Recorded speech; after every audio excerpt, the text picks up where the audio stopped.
To use camera filters on the Samsung A27 5G, you can actually do this by clicking on this icon when you are, for example, in the photo mode, and now click on this icon.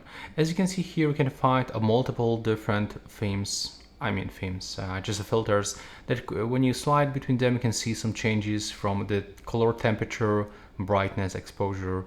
And if you want to adjust them, for example, I would like to adjust the down. I'm clicking here and I can manually set strength, color, temperature, contrast, saturation, and also the entire strength of the filter.